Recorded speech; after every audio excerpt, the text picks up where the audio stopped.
con todos. En nombre del equipo de Seguridad y Salud en el Trabajo, de Recursos Humanos, les agradecemos por haber venido para la capacitación del día de hoy, correspondiente a todo lo que es ergonomía, higiene postural y pausas activas. Y esto que suena muy complejo, en realidad se va a focalizar en un aparato dentro de nuestro cuerpo que lo usamos a diario. De hecho, ahorita mismo lo estamos usando mientras ustedes están sentados y yo de pie, pero no nos damos cuenta o no somos conscientes que lo estamos usando y también incluso hasta desgastando o acumulando una carga acumulativa. Y estamos hablando del aparato locomotor. El aparato locomotor está constituido por todas las estructuras de nuestro cuerpo que nos permiten realizar esfuerzo muscular, esfuerzo en nuestras articulaciones, que nos permiten caminar, desplazarnos. Y entonces eso está constituido por nuestros músculos, tendones, articulaciones, huesos, también nervios, que son los que mandan las señales desde nuestro cerebro hacia diferentes partes de nuestro cuerpo, y también los vasos sanguíneos que van a aportar sangre a todas estas estructuras para que podamos desplazarnos, hacer un esfuerzo físico o movilizarnos. Y eso se traduce, o eso es relevante por lo siguiente. Nosotros tenemos nuestros músculos que nos permiten estar de pie o nos permiten estar sentados y realizar diferentes actividades. Por ejemplo, el personal que hace limpieza o el personal que está en mantenimiento, que manipula alguna herramienta, que levanta peso, en algún momento, si se excede de la capacidad que puede tolerar, puede terminar sufriendo de una fatiga. Y una persona que tiene fatiga va a afectar, como es entender, en su rendimiento. Y si finalmente afecta su rendimiento, va a afectar también toda la productividad de la institución. Entonces, por eso es que es relevante, solo que no solemos darnos cuenta hasta que ya nos duele demasiado la espalda, nos duelen demasiado nuestras articulaciones y sentimos que no podemos más. Pero nuestro objetivo justamente va dirigido a prevenir esa fatiga y a su vez prevenir la falta o la caída del rendimiento y de nuestra productividad. Y de ahí surge justamente el término ergonomía. La ergonomía es una disciplina que busca adaptar el puesto de trabajo hacia la persona. Y me van a decir, pero es difícil o todo, porque no todos miden 1,70, no todos miden 1,50. Y sí, es difícil, pero el objetivo es tratar de hacer algunos cambios en nuestro puesto de trabajo, en la forma como hacemos nuestras actividades, en la forma como ejecutamos nuestras tareas, de modo tal que sea lo más seguro posible. Es decir, si yo sé que no mido tanto y tengo que alcanzar un estante de 2 metros, tendré que ver qué herramienta o qué implemento puedo usar para llegar a ese alcance.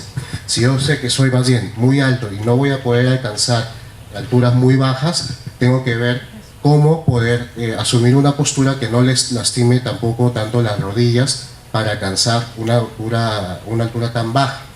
Entonces, si yo sé que tengo que manipular o levantar una carga de 40, 50 kilos y no estoy adaptado físicamente para soportar ese peso, o uso una montacarga, o uso una estoca, o pido ayuda a un compañero para levantarlo entre los dos. Entonces, la ergonomía ve todo eso. ¿Qué cambios tengo que realizar en mi puesto de trabajo, en la forma como hago mis tareas, para que sea lo más seguro posible? Y entonces, si quiero cuidar de mi aparato locomotor, tengo que ser consciente de qué constituye mi aparato locomotor. Yo les he mencionado acerca de los músculos, tendones, articulaciones. Vamos a tratar de verlo de manera sencilla. Cada parte de nuestro cuerpo, cuando nosotros hacemos fuerza o hacemos algún movimiento, el músculo, que contiene un cuerpo, una parte central grande, tiene a su vez 2 extremos, que es a través de los cuales se va a insertar en los huesos. Pues nosotros podemos ver acá en la imagen la parte central del músculo, y esta parte terminal y arriba también son los tendones que se insertan en los huesos. Si nosotros levantamos esta estructura del músculo y del tendón, vamos a ver otras estructuras que son de color azul y color rojo, que son las venas y las arterias. Y esas venas y arterias se encargan de, las arterias, transportar oxígeno para que estén bien nutridos nuestros músculos y podamos realizar los movimientos, y las venas se encargan de recoger y eliminar el dióxido de carbono y todos los residuos que se acumulan del trabajo muscular. Si logran ver también en esta imagen, hay unas estructuras como de color amarillo, unos hilitos amarillos. Esos son los nervios periféricos. De nuestro cerebro sale un tubo, que es la médula espinal, y de esa médula espinal, que es la continuación de nuestro cerebro, salen justamente esos nervios de color amarillo, que son los nervios periféricos que mandan las señales a nuestros brazos, a nuestras piernas, a nuestro cuello, para que cuando hagamos algún movimiento siga la orden de nuestro cerebro.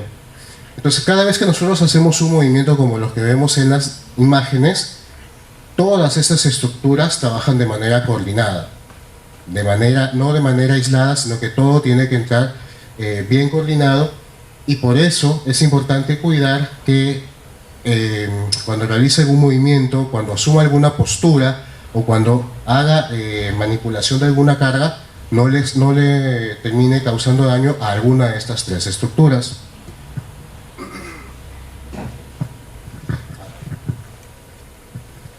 Por ejemplo, la zona del cuello, para quienes estamos mucho tiempo en la computadora, es una zona muy sensible. No nos damos cuenta, pero al estar sentados con la cabeza fija sobre el monitor, la vista fija sobre el monitor, estamos ejerciendo una contracción de los músculos del cuello.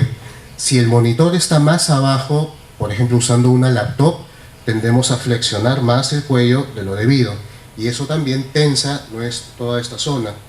A eso le tenemos que sumar que si nuestra silla tiene un apoyo para los brazos que está a un nivel más inferior que el del teclado, el hecho de tener nuestro brazo de esta manera o de tener nuestro brazo al aire también tensa toda esta zona del cuello. Pasando al hombro, nuestro hombro es una articulación donde se unen más de dos huesos o más, ¿ya?, que tiene una característica de una amplitud de movimiento como de tipo elíptica, porque es amplio el movimiento que tenemos en el hombro. Son 4 músculos que se insertan: el músculo supraespinoso, el músculo redondo menor, el músculo infraespinoso y el subescapular.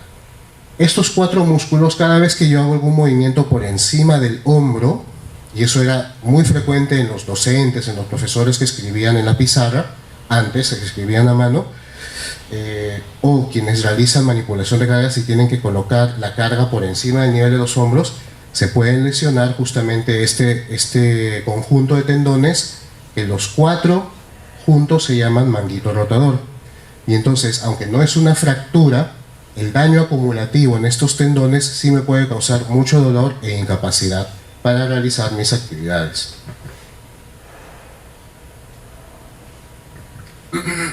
Luego tenemos nuestra columna vertebral. En la columna vertebral yo les había mencionado que dentro de la columna hay esta estructura amarilla, que es un tubo, una prolongación del cerebro, que es la médula espinal. Esa médula espinal está protegida por todas estas estructuras que son las vértebras. Vamos a ver este corte de acá. Esta estructura ósea evita que la médula espinal, que es lo de color amarillo, sea lesionada o se comprima o se chanque, ¿ya? Esta es la razón de que cuando yo tengo a alguien que se me ha caído de altura y no sé movilizarlo bien, si yo le manipulo mal la cabeza y termino traccionando la columna cervical, le puedo causar daño en esta estructura que es la médula espinal y lo puedo dejar con problemas para movilizarse. Entonces, cuando yo realizo trabajo de oficina como la mayoría de acá que están en computadora, no voy a terminar sufriendo una lesión grave, pero si me aparece una artrosis en las vértebras de la columna cervical, sí me puede causar mucho dolor y en algún momento comprimir también esa médula espinal. Quienes están más susceptibles de daños en la médula espinal y de daños en la columna vertebral son la parte operativa. Quienes ustedes acá están trabajando en jardines, en limpieza, en eventos, y levantan un peso de manera inadecuada, si no lo levantan bien, o si se caen y se golpean justo en la zona sacrocoxigia, en la zona final de la columna, que a continuación la vamos a ver, pueden causar daño en la vértebra, y si esa vértebra se desplaza, o sea, si la parte de acá, que es como hueso, se desplaza hacia adentro, o esta parte chanca la siguiente, comprime o se forma una hernia y va a comprimir la médula espinal y nos va a causar mucho dolor. Entonces, si yo tuviera que diferenciar la parte administrativa de la parte de operaciones que tenemos acá, ambos tenemos que cuidar mucho nuestra columna vertebral y nuestra médula espinal. La parte administrativa que está en oficina tendrá que cuidar más la parte superior de la columna, y la parte de operaciones tienen que cuidar sobre todo la zona lumbar, que es la zona baja de la espalda, porque un daño en ese nivel sí nos puede causar mucho dolor y limitación funcional.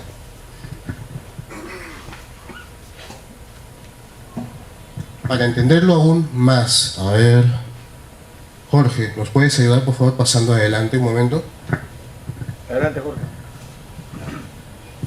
¿La planta también no? Implanta. Entonces vamos a ver tanto la diapositiva como lo que vamos a ver en Jorge.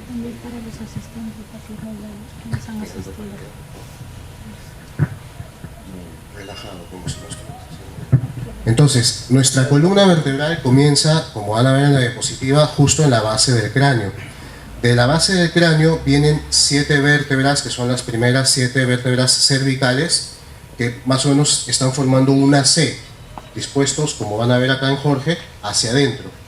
Después de esas 7 vértebras cervicales, que lo pueden ver ahí de color morado, en la imagen de la derecha, van a venir unas 10 a 12 vértebras dorsales o torácicas.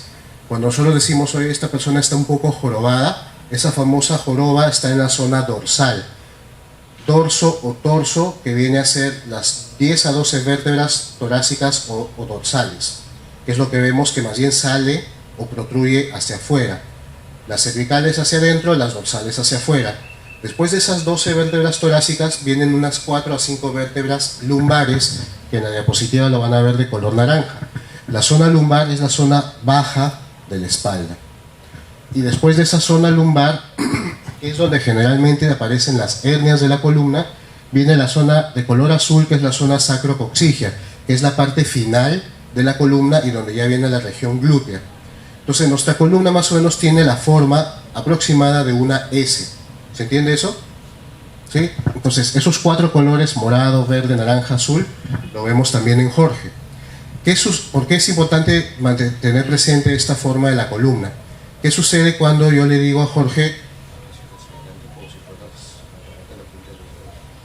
Ahí. Cuando Jorge hace esto, es evidente que la forma de la columna se desvía por completo, ¿no? Ya no es una S, sino es una C o incluso una U. El problema está que, si ustedes ven, el segmento más largo de la columna es el torácico, pero el lumbar y el sacrocoxígeo, que son los últimos, el de color naranja y morado, son aquellos en los cuales no están diseñados para soportar este tipo de distancias, para estirarse, mejor dicho, de este modo. Y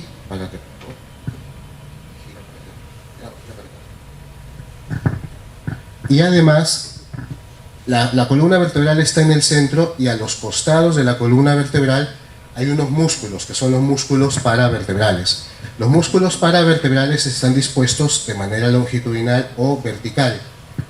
Voy a pasar a la diapositiva, pero sí, Jorge. Entonces miren, para que yo me pueda desplazar de ese modo como vemos en las diapositivas, no solamente es tener la columna en el centro, sino que hay otras estructuras alrededor, que son los músculos paravertebrales, que le van a dar estabilidad a la columna.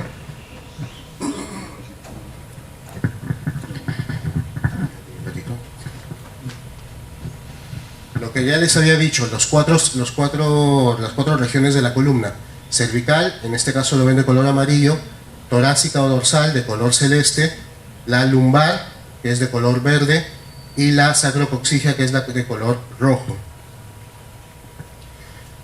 Vamos a sacar 2 vértebras y enfoquémonos acá. La vértebra tiene esta forma, tiene este cuerpo, tiene estos cuernos, tiene esta punta, que es en la cual, cuando hablamos de pico del loro, se deforma porque choca hueso con hueso y se va deformando acá, se va despostillando. Si ustedes pueden ver acá, entre vértebra y vértebra hay una estructura gris o celeste, que es como si fuera una almohadilla. Esa estructura gris o celeste es el disco intervertebral. El nombre viene justamente porque es un disco o una almohadilla entre vértebra y vértebra. Y su función es que no choque una vértebra sobre la otra. Su función es que cuando Jorge haga eso, ¿ya?, esta almohadilla evita que choque hueso contra hueso. El problema está cuando eso de ahí se hace de manera repetitiva y está chocando y chocando y chancándome el disco intervertebral, y si a eso le sumo un peso o una carga que tiene que soportar Jorge cuando se vuelve a levantar, y si a eso le sumo el desgaste propio de nuestra edad, con el desgaste de nuestra edad, esta almohadilla, este disco intervertebral se va adelgazando aún más. Entonces podemos inferir que en algún momento ese disco no va a ser suficiente para evitar que una vértebra choque con la otra. ¿Sí se entiende eso? Por eso es que ese movimiento que acaba de hacer Jorge no es el adecuado. Vamos un poco más allá. Les había mencionado de los músculos paravertebrales. Mira, no te espero. Ustedes ven en la diapositiva, en la imagen de la derecha inferior, los músculos dispuestos de manera vertical. Son músculos que cuando él hace eso, esos músculos se contraen para tratar de hacer fuerza, pero se contraen en esa dirección, no se contraen en sentido horizontal. Y al contraerse en esa dirección, tiembla o tensa mucho y es más fácil de que se lesione. A diferencia de lo que van a ver en la diapositiva en el lado izquierdo, que son los músculos abdominales. Los músculos abdominales tienen una distribución horizontal. Cuando se contrae los músculos del abdomen, los músculos se contraen también hacia la izquierda y hacia la derecha. ¿Eso por qué es relevante? Porque cuando yo le diga a Jorge levanta peso, si él usa los músculos del abdomen, se contraen en dirección horizontal y toleran mejor, disipan mejor la carga que va a levantar. Y además, si él acerca la carga hacia su ombligo, que es el centro de gravedad de nuestro cuerpo, disminuye más la presión. Entonces, eso de ahí es relevante porque cuando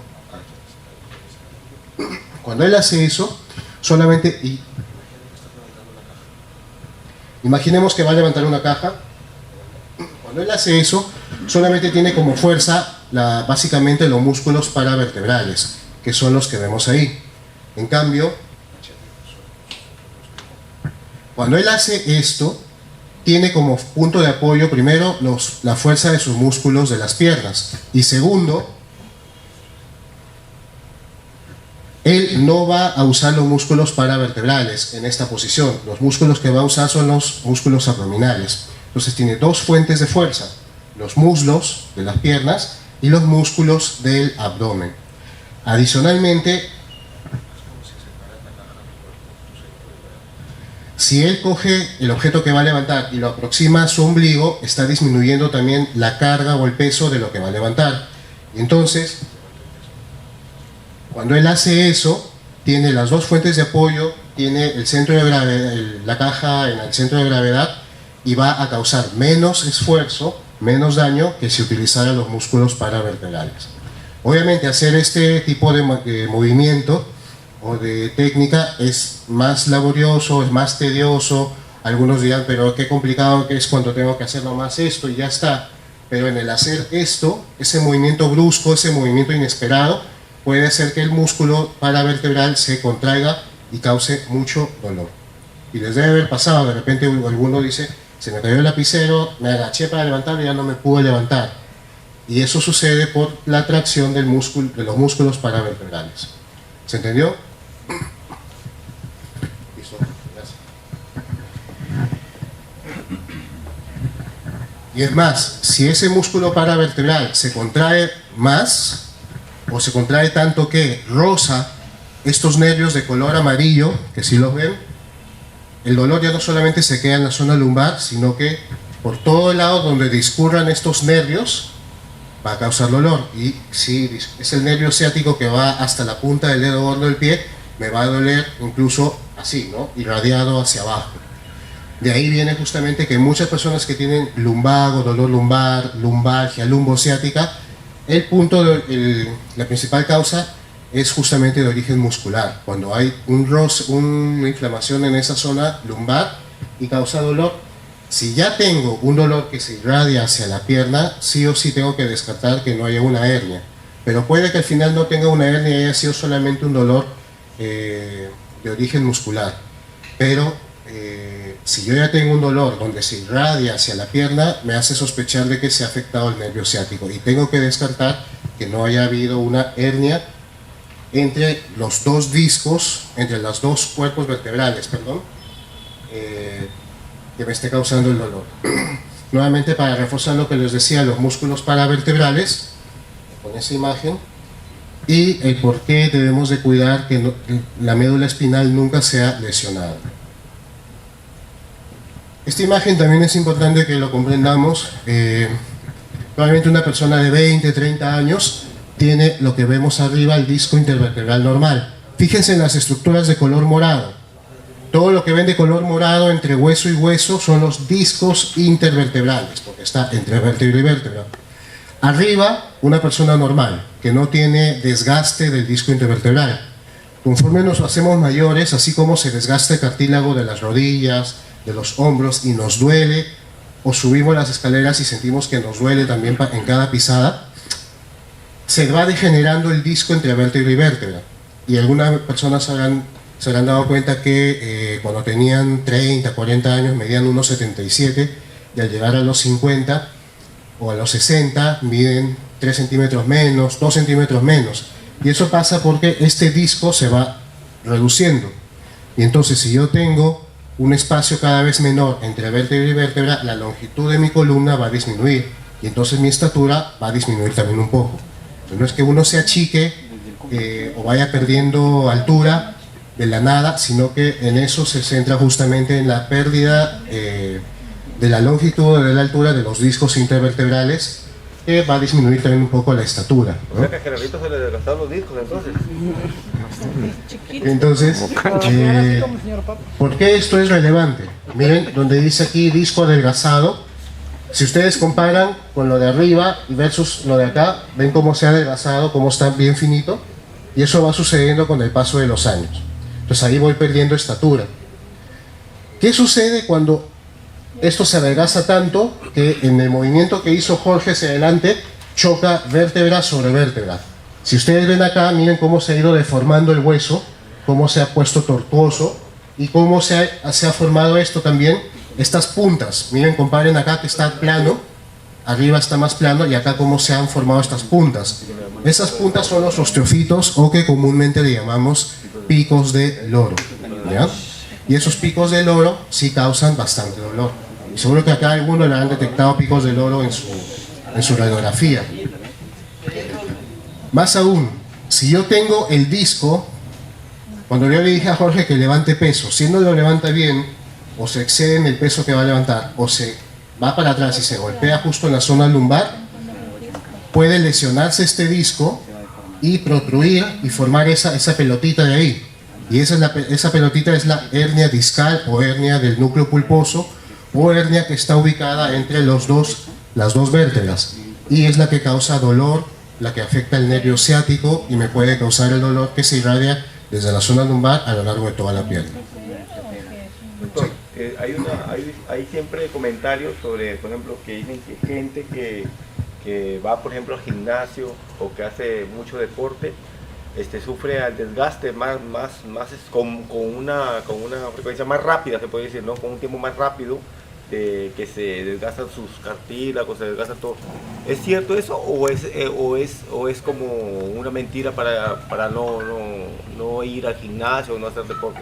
Porque también, ¿cómo se llama? Conocemos, pues, por ejemplo, el deportista más longevo del mundo tenía 95 años, corrió la última maratón 95 años, ¿no? Entonces, a veces no se sabe si creer o no creer. ¿Usted qué nos puede decir? Lo que pasa es que hay dos tipos de trabajo o esfuerzo físico, el trabajo dinámico y el trabajo estático. La persona que solamente levanta pesas o que está en el gimnasio queriendo aumentar el volumen, es un tipo de trabajo estático, en el cual la contracción muscular es focalizada y es repetitiva y no hay periodos de relajación muscular. Ayuda, justamente por eso aumenta el volumen muscular, pero el problema o la contraparte está que desgasta mucho el cartílago. versus el trabajo físico dinámico, por ejemplo la natación, por ejemplo el correr, como me ha dicho del atleta que ha corrido, en el cual los músculos no se hinchan, sino que se estiran, se elongan y la circulación sanguínea mejora. Entonces, debería haber un equilibrio. Si alguien quiere ganar volumen, también tiene que hacer cierta actividad aeróbica o dinámica para que los músculos que están alrededor de la articulación le den la estabilidad y la fuerza a la articulación y no haya tanto desgaste. Entonces por eso es que se recomienda hacer de las dos cosas, tanto trabajo estático, es decir, ganar volumen, como el trabajo dinámico, que es tipo aeróbico, tipo trotar, tipo natación. Tiene que haber un equilibrio de los dos, ¿no? O sea, sí puede haber desgaste, y además de eso también el trabajo estático o solamente hinchar o ganar volumen puede aumentar la presión arterial, porque como no hay relajación entre contracción y contracción, porque solamente está repitiendo y repitiendo lo mismo, el músculo al hincharse también comprime los vasos sanguíneos, a diferencia del ejercicio aeróbico como correr o nadar, en el cual al estirarse los músculos mejora la circulación sanguínea. O sea, sí hay una razón de ser para eso, sino que quizás no lo explican a detalle, pero va en relación a lo que me estaba preguntando. O sea, cada vez que yo tengo una articulación y tengo huesos, así, ¿no?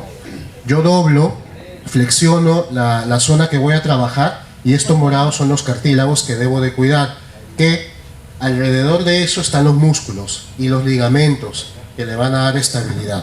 Si es que yo trabajo bien esos músculos y los ligamentos, le voy a dar estabilidad para que no sean dañados los huesos, articulaciones y cartílagos. ¿Sí se entendió eso?